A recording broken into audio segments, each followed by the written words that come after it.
Practical, versatile, not too big, premium. This is the third generation BMW X1. This one has all-wheel drive and is propelled by a relatively powerful diesel engine. Remember when diesels were a thing? Maybe they shouldn't go anywhere yet. Let's find out.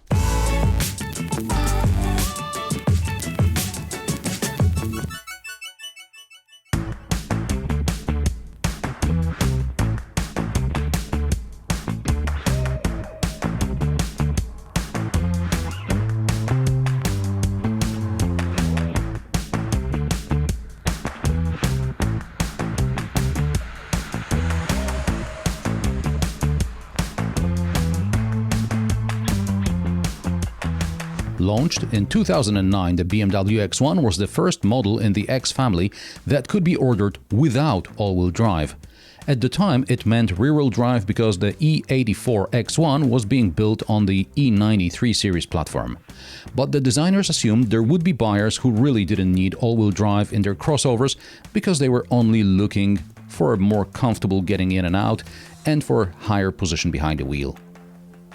The second generation F48 switched to the UKL2 platform, which BMW shared with the Mini Countryman. Here the xDrive version had front-wheel drive, which later gradually trickled to other compact BMW models like the 1 Series, 2 Series Grand Coupe or the 2 Series Active Tourer. The third generation U11 also comes in front-wheel drive spec for both petrol and diesel engine variants.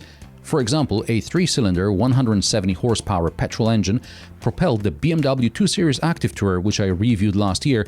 If you don't need all-wheel drive, it's an engine worth checking out. Except for the least powerful petrol and diesel engines, which are not electrified, all others are either mild hybrids or plug-in hybrids. Plug-ins finally have charging up to 7.4 kilowatts and batteries with more capacity than the BMW X3 PHEV I reviewed about 2 years ago.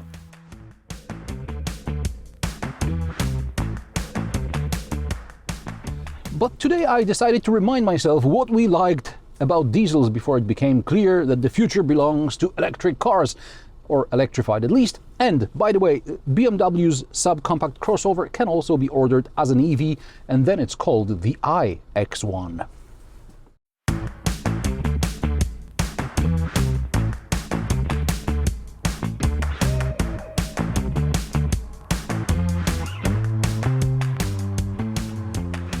This is the xDrive23d, which means the most powerful 197 horsepower 2-liter diesel, which, according to the manufacturer, should use about 5 to 5.5 liters per 100 kilometers combined.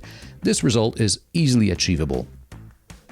BMW also promises 0 to 100 kilometers per hour time of 7.4 seconds. In Sport Plus mode, I was able to beat this result. In normal mode, I still got a sub-8 second result. By the way, no matter what mode you're in, there is a boost function hidden under the left-hand paddle shifter. You hold down the paddle for a second and a graphic appears on the dash as if you're flooring the Luke Skywalker's X-Wing. And then you have 10 seconds to perform, for example, an overtaking maneuver. Like this. Power! Anyway, it's better than clicking through modes on the display. This is similar to Porsche's Sport Response button, and I've also seen something called the Sprint mode earlier on the M440i. Could BMW please settle on one name? The 2-liter diesel is a so-called mild hybrid. For a couple of years now, BMW's mild hybrids have stop-and-start system permanently turned on, which of course is supposed to reduce emissions, but even I'm starting to worry about the life of the engine. I understand that clean air and silence are a priority, but switching the 7-speed dual-clutch transmission to park mode, which is combined with applying the parking brake, leads to engine shutdown. If you're a rebel without a cause and you want to break the law by idling the engine, you have to kick the accelerator pedal as soon as it turns off. If you open the door beforehand, the ignition shuts off and you'll have to start the car again. Sure, this is all supposed to make your life easier. We'll talk more about this making life easier later. Another convenience feature is recuperation based, among other things, on data from navigation and assistance systems. It comes not only on the electric and plug-in hybrid versions, but also on the mild hybrids. I often can feel that the car starts to slow down harder than it would result from like normal coasting. So, for example, when I let off the accelerator and turn on the indicator, then it starts recuperating.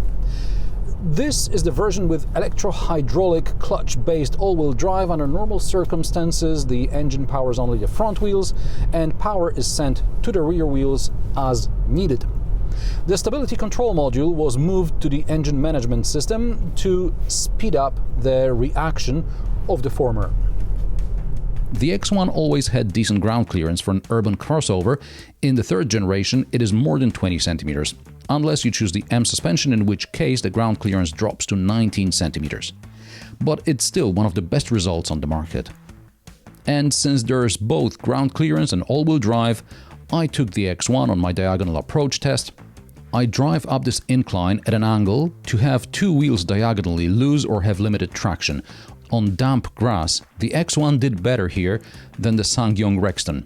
You know, the body-on-frame off-roader. Sure, this is largely due to efficient traction control, but points for style anyway.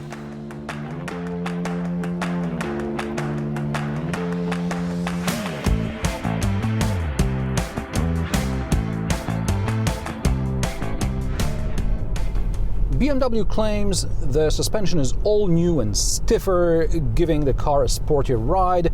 Like the BMW 2 Series Active Tourer, which I reviewed a year or so ago, the X1 is also on 18-inch rims, and here it is noticeably more comfortable than the Active Tourer, and I wouldn't call the handling sporty. Perhaps if one were to compare it directly with the previous generation. On the other hand, I don't expect a sporty driving experience from the X1. I just want comfort, both on the road and in the urban jungle. On the open road, the diesel BMW X1 performs well, obviously. The car's refined aerodynamics not only help lower fuel consumption, but also keep the noise level in the cabin low. For a compact crossover with a diesel under the bonnet, this is okay. And in the city, I was astonished by the parking assist. I found a really tight spot, not the one you see in the cutaway now, this is a reenactment, let's say. Parallel parking required 4 to 5 turns and the car had to climb up a small curb. Just to remind you, the electric Volkswagen ID.5 with a parking spot stored in the satellite navigation failed to reverse up my driveway. BMW does it really well.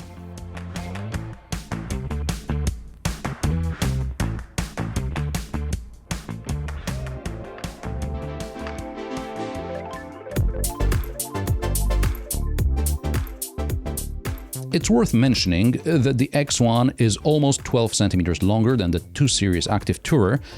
Those extra centimeters are in the boot, which is 85 liters larger in the mild hybrid X1 than in the 2 Series Active Tourer with a mild hybrid as well.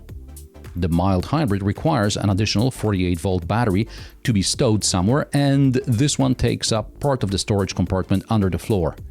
This limits the functionality of the storage compartment, but the rear seats with adjustable backrest angle slide 13 centimeters, making the trunk still very practical. According to my calculations, the space above the floor is about 450 liters, plus about 90 more liters when the seats are moved forward. With the second row seat backs folded, we have 1545 liters available. The plug-in hybrid and the EV do not have underfloor storage. All the space there is taken up by the batteries. There are shopping bag hooks. The electrically controlled boot lid can be closed with gesture or buttons. There is plenty of legroom and headroom in the back. There are 2 USB-C ports, air conditioning vents. The door pockets are large, and there are cup holders in the armrest. As mentioned earlier, the backrest angle is adjustable, which comes in handy, for example, if you want to take a nap on the road. But the seat is rather hard. The front seats are hard as well. You can choose more comfortable ones, apparently, but you still have to pay extra for adjustable lumbar support, regardless of which version you choose. It's like with folding backrests in the second row, which premium brands used to make you pay for, while it was standard in many mainstream brands. The driving position is fine for me, 175 centimeters tall, and for Anna, who's 160 centimeters tall. We both easily find a comfortable position, although it would be much better if we actually had lumbar support adjustment and if the seats were a bit more compliant. The door pockets are large. There is also a huge cubby under the center console. This is usually where I throw the key and then I forget about it. There are also 2 USB-C ports, cup holders, and a wireless charger. The storage compartment in the armrest is tiny, and the glove box is average size. There is no iDrive knob on the console, there are only buttons and a volume roller, as well as the gear selector. The BMW X1 comes with the BMW OS 8, which features a wide panel with 2 displays. Everything is digital, everything is stored to the cloud, and everything is supposed to happen without you having to lift your finger. BMW wants the car to respond to your wishes before you express them. Now, I'm developing a sort of Stockholm syndrome when it comes to the new BMW infotainment. I realize that's the way it's going to be and there's nothing I can do about it. And if you want to hear my rant about the BMW OS 8, I encourage you to watch my review of the BMW 3 Series Touring or the BMW iX, links in the video description. Prices of the BMW X1 start at €41,400. For the xDrive 18i, the cheapest diesel costs €43,950, and PHEVs start at €47,550. The all-electric iX1 starts at $55,000. Prices of the X1 xDrive23d, like this one, start at €50,150. This is about the same as the Volvo XC40 or the Mercedes-Benz GLB with comparable engines. This test car with options costs €66,270. The BMW X1 with a diesel shows there is still a lot of life left in this type of an engine. I'm interested to see how the EV will fare, but practical, versatile, not too big, premium combo sounds like the X1 diesel. And how do you like the BMW X1? Did you own one of the previous generations? Or are you considering to get a new one? Let me know in the comment section below. If you like my sarcastic, down-to-earth and possibly mildly amusing car reviews, join me every Friday at 3 p.m. Central European Time, and don't forget to subscribe and like this video as it helps me with the YouTube algorithm. Thanks for watching, and I will see you in the next one.